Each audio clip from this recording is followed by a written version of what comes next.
Yes, guys, welcome back to the Cossy Arsenal podcast. My name is Cossy. Welcome back to a brand new video. This is your latest Arsenal news and transfer news as well. Liverpool lose to Everton to crash out of the title race as soon as possible. That means that it's Arsenal and Manchester City in the last 5 games of the campaign. Can Arsenal hold on? Can Manchester City drop some more points? We're going to be talking about Liverpool and the title race dynamics that changed yesterday as Everton won the Merseyside derby for a very, very first time in a very long time. We're also going to be talking about Bruno Guimaraes because looks like Mikel Arteta is hell-bent on getting in a new midfielder, and Bruno Guimaraes is the player Arsenal are talking about. And of course, we'll talk about other options in that midfield. If Partey and Jorginho leave, we are looking at Kimmich. We're also looking at Martin Zubimendi, players that I think Arsenal can actually go and sign. And of course, that one, a wild card in my opinion, Frenkie de Jong. If Arsenal can go out there and negotiate a deal with Barcelona to get in Frenkie de Jong,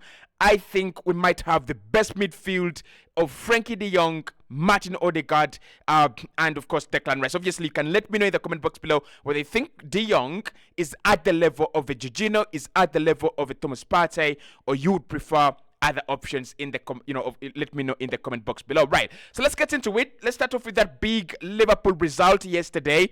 I think for Liverpool, and I said this before on this channel, that it's Manchester City that I care about in the title race. It was always City for me that were always going to be a problem for Arsenal. However much I love Klopp and however much I respect Klopp and Liverpool, I never felt that they had it in them to go unbeaten for the rest of the campaign. I never saw it, right? And people say they've been there, and people say it's Jurgen Klopp, it's his final season, and these players are actually going to fight for him and do things for him. And I understand where they were coming from. But when you look at the performances that Liverpool are putting against Man United, the performances they put in against this Everton side and Crystal Palace, those, for any other manager, those are sackable performances. For any other team, those are bad performances. But because it's Liverpool, because we have the sympathy for Liverpool, we always say it's Liverpool, right? They will bounce back. It's Liverpool. We never expected them to do this and that. So Liverpool out of the title race, that changes the dynamics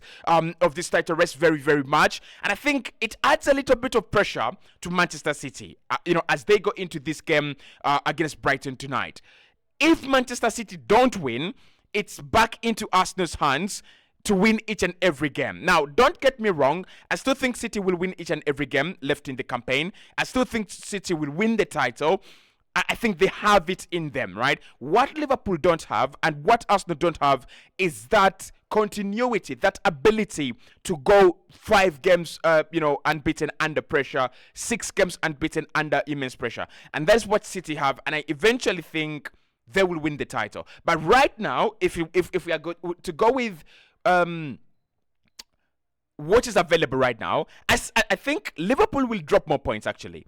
They have another away game at West Ham and they have a game against Tottenham Hotspur. They will drop more points. So for me, mathematically and technically, Liverpool are out of the title race. When it comes to Manchester City, unless we get a miracle, they will beat Brighton, they will beat West Ham. It's about Tottenham Hotspur. So if Arsenal go and beat Tottenham, then we wait for that result between Tottenham Hotspur and Manchester City. It's going to be the title decider.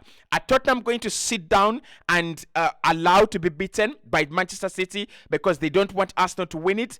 I mean, we wait and see. They're still fighting for that top 4, spot with Aston Villa, which means they've got to win, which means they've got to deliver. So Liverpool are out of it now. It's Manchester City and Arsenal.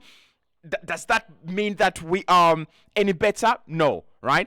You would rather chase Manchester City with Liverpool than alone, because when you're alone, the pressure gets to you alone, right? And I think Liverpool have been a very good fuel to Arsenal in this title race. They've really, really done well in terms of pushing us, in terms of supporting us in the title race, and also in terms of helping us to, overcome Manchester City. They've been on top of the table for the longest period of time. That is Liverpool. Arsenal have been on top of the table for the least amount of time. That is 31 days, or maybe 34 days now, since we beat Chelsea on Monday, on Tuesday.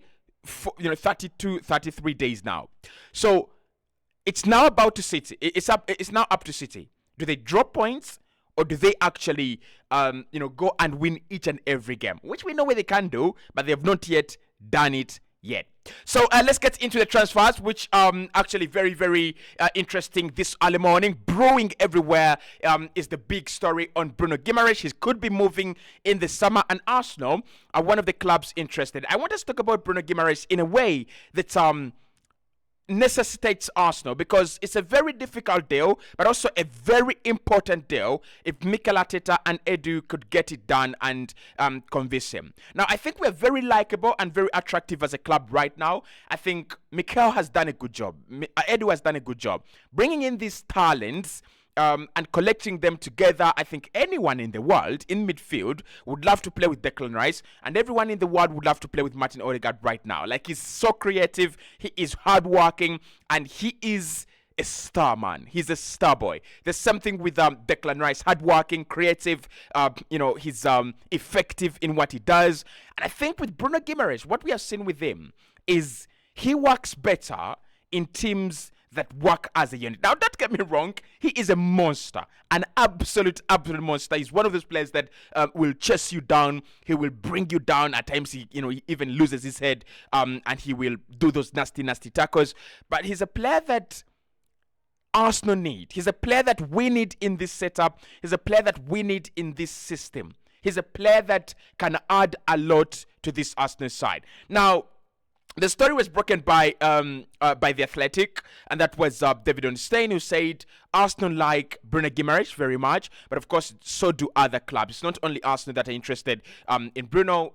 Clubs like Bayern, clubs like Chelsea, clubs like Manchester United are all interested in Bruno G, and we know these clubs are going to have some spending power in the coming summer, especially when it comes to Manchester United, who have not spent a lot of money in the last two, in the previous two transfer windows. We expect them to have some money, and we expect them to be able to spend at least some good bit of cash. So, for me, Bruno Guimaraes to Arsenal is a no-brainer. If anyone asks me, Bruno Guimaraes or Martin Zubimendi, Bruno Guimaraes. Bruno Guimaraes or Kimmich. Now, I know Kimmich is experienced. Kimmich is a winner. Kimmich is football royalty, right?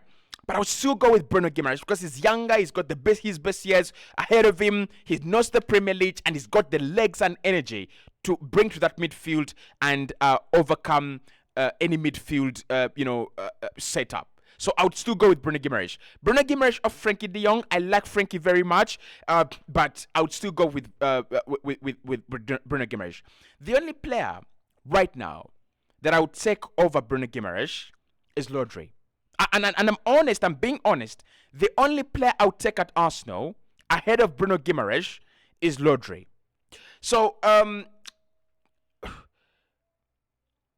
David Onstein says that we like him, and other clubs like him as well. And we're looking to impact or do something, some business in terms of the midfield. We're looking to sign in someone in terms of a midfielder in the summer. Is Bruno Guimaraes doable? It's a very difficult deal, actually. Very difficult. Because we're talking about a guy that is going to cost in excess of 80 million if he's going to move. We're talking about a guy who doesn't want to be released by Newcastle. They think they will keep him. They think they want to keep him. He's got a release clause of 100 million. I don't think that actually puts us in a much better situation. Honestly, I don't see Arsenal going out there and spending 100 million on Bruno G. Is it worth it? Probably not yet, right? Probably not yet. I don't think it's worth 100 million. But if you factor into the account that they bought him at around 35-40 million, and the amount of development he has had as a player, playing in the Premier League, getting into all these, very good situations and very good, development assets, I would say Bruno Guimaraes right now is a 75 to 85 million pound player. And Newcastle, I'm hearing that if anyone comes in with around 80 million, they will struggle. So should Arsenal spend 80 million on Bruno Guimaraes? If we didn't have striker problems, I would definitely say yes.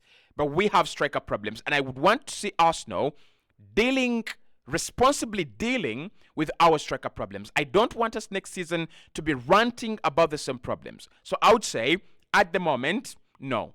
Don't spend 8 million on Bruno Guimaraes. So what are the other options if we don't go with Bruno Guimaraes? Let's start off with Joshua Kimmich. He's a player that has announced that he will be leaving Bayern Munich, or should be leaving Bayern Munich, if they don't get an agreement on a new deal.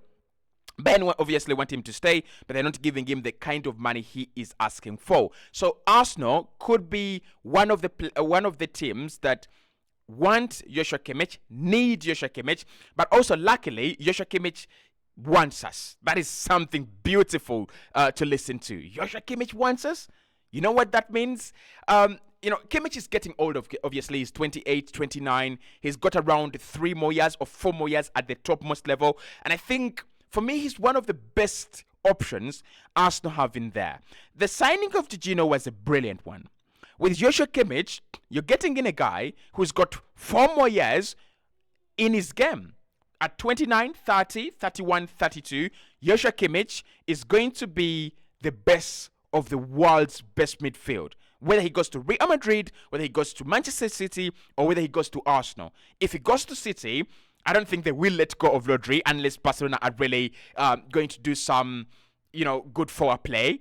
I think Rodri stays at Man City. So if Kimmich goes to City, with Bernardo Silva, if he stays, and Phil Foden, in the next 2 years, they will have one of the best midfields.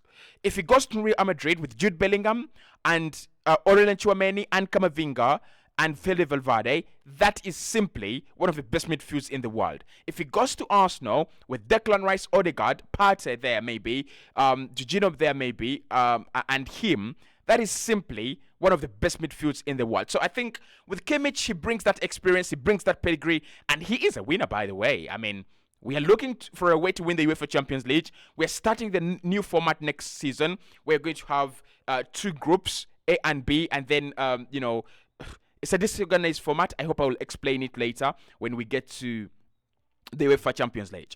But the whole point for me with Joshua Kimmich is pedigree. He is a Jorginho replacement. He's a Thomas Partey replacement. Among these young players, he is a leader. And he's a player that we know can step up. Like he did step up against Arsenal at the Allianz Arena to dump us out of the UEFA Champions League in a tie where we were favorites 10 times out of 10. The next name on the list there is obviously Frankie de Jong is a player that I would love to talk about on this channel. And for me, Frankie is a player I like personally. His abilities in terms of winning the ball back are not celebrated. And I wouldn't say bring him in, he's a very good number 6. But if you're looking for an anchor at that midfield, if you're looking for a guy that is going to spray the passes, if you're looking for a guy that is going to, kind of dominate world football, for me, Frankie de Jong needs to get out of FC Barcelona before I speak another word. Honestly. He needs to. I don't think his career is being helped at FC Barca. I don't think he's becoming a much better player at FC Barcelona. He's becoming trashy and trashy and trashy. And if he comes to Arsenal and he has Declan Rice, a proven ball winner, and he's got Martin Odegaard, one of the best pressers in the world and also one of the best chance creators in the world, Frankie is one of the best deep creators the world has ever seen. He's one of the best players that will get the ball and will do anything from as deep as the center line. For me, him and Pedri and Gavi are the future of Barcelona. But if Arsenal want a piece of that cake, we've got to go and get Frankie de Jong out of FC Barca. Now, for me, he would cost anywhere between 60 to 70 million. I still think that is a much better option in terms of financial sense, than a Bruno Guimaraes. I still think that is much better, than you bringing in a Kimmich, investing in a Joshua Kimmich, who is 28, 29. So Frankie de Jong for me is a player. But my gut feeling tells me that Arsenal will end up with Martin Zubimendi. And of course, Arsenal will look at other options. I know we'll look at Amadou Onana. I know we'll look at other options. But my gut feeling tells me the player that will end up signing for Arsenal as a midfielder this summer is going to be is going to be Martin Zubimendi. And with Martin Zubimendi, he's an interesting player, right? Very interesting player, because he wants to be a hybrid of Lodri and Jorginho. He's in there, right? He's calm, and then he rushes into tackles at times, and then he dominates football matches. So he's in between there. I would love to see him at Arsenal. I would love to see what Mikel Arteta can do with him, because he's a player that he really, really likes very much. But for me, my pick would be Bruno Guimaraes if we can sign him, and then Frankie de Jong, as my next option. I like those two, and I hope Arsenal can actually do something about them. We'll be bringing you the latest transfer news. We will be, I'll be doing a couple of previews for the Tottenham Hotspur game, so don't go anywhere.